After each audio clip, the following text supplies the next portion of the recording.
তোরা যে আমাকে আবার ইদানিং এতই ভালোবাসছিস, মানে কি বলবো, তোরে ভালোবাসায় আমি অতিষ্ঠ। একটা বউ আজকে আবার আমাকে কমেন্ট করছে, কে বউ তুই তো মেলা ভাতার বিশেষজ্ঞ লোক, তোমার কাছে আমার একটা প্রশ্ন, আমার একটা বয়ফ্রেন্ড আছে, বুঝা পারছেন, আমাকে মেলা মেলা ভালোবাসে, তো আমি তার সাথে বিয়া হমু কিনা এটা আমি খুবই চিন্তার মধ্যে আছি। চিন্তাটা হলো আমার বয়ফ্রেন্ড আমাকে সবসময় বলে, শুনো জান, আমি তোমাকে মন থেকে ভালোবাসি, তোমার মন দেখে আমি ভালোবাসি, তোমার চেহারা, অর্থ সম্পদ, তোমার বাড়ি পারিবারিক অবস্থা কোনো কিছু দেখে আমি তোমাকে ভালোবাসি না, খালি মন থেকে ভালোবাসি, তোমার মনটা দেখে আমি ভালোবাসি।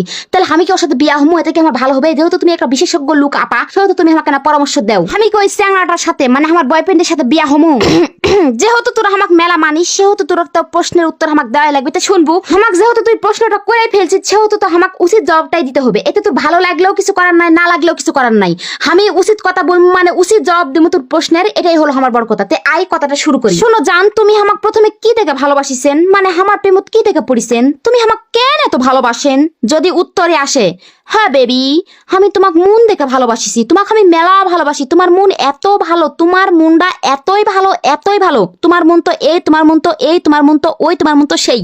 প্রথমে আমি তোমার মনের প্রেমত পড়েছি, তোমার রূপের প্রেমত পড়িনি, তোমার বাপ মায়ের টাকা পয়সার প্রেমত পড়িনি। যদি এই কথা তোর প্রেমিক বলে, মানে তোর বয়ফ্রেন্ড বলে, তাহলে আমি তোকে একটাই পরামর্শ দেবো, ওই চ্যাংড়াকে একবারে 10 হাত তবাত লাত্তি মেরে ফেলে দেবো, আমি বুনু। মানে হা হা হা, মানুষ বলে না, মানে ওই যে তোকে বয়ফ্রেন্ডেরা তোর বলে না যে শোনো মন দেখে প্রেমত পড়িছি, মন দেখে ভালোবাসিছি, কোনো কিছু দেখে লয়, এগুলা একবারে ফালতু ফালতু, এগুলা বয়ফ্রেন্ডের কথা যাই বিশ্বাস করবো শুনবো তাই একবারে মরবো। আমি তোর একটা কথা বলবো, গ্যারান্টি গ্যারান্টি বলি, শোন রে অবিবাহিত মেয়েরা, ধর তোরা ওই বয়ফ্রেন্ডের সাথে যেদিন দেখা করতে যাস, মানে প্রেমত পড়িছিল তোকে বয়ফ্রেন্ডটা তোরক দেখে, সেদিন কি তোরা ওই তোকে মন হাতত করে বার করে ঘুরিছিল আর বলেছিল এই যে দেখো বেবি, এটা আমার মন, আমি মেলা ভালো মেয়ে, আমার মন একেবারে পরিষ্কার, এনকরে তোরা মনটা কি বার করে দেখাইছিল? দেখাসনি তো, বা ওইটা তো দাদাও লয় যে তোর পূর্বপুরুষের আমল থেকে তুক দেখে আসছে যে তোর মনটা সে গনা হয়ে গেছে, তাই জন্য একেবারে তোর মনের প্রেমত পড়ে গেছে, সেটাও তো লয়। তাহলে বলি একবার মন থেকে চিন্তা করতো, তোর এই বয়ফ্রেন্ড, প্রিয় বয়ফ্রেন্ড, ভালোবাসার মানুষ, তোর মনটা কখন দেখিছিল, তোর মনের প্রেমত কখন পড়িছিল, এটা একবার বসে থেকে চিন্তা করে দেখতো, না আত্মীয় সুদ থেকে চিন্তা করে দেখিস তো কখন তোর মনের ভিতর সে ঢুকিছিল আর দেখিছিল যে তুমি এত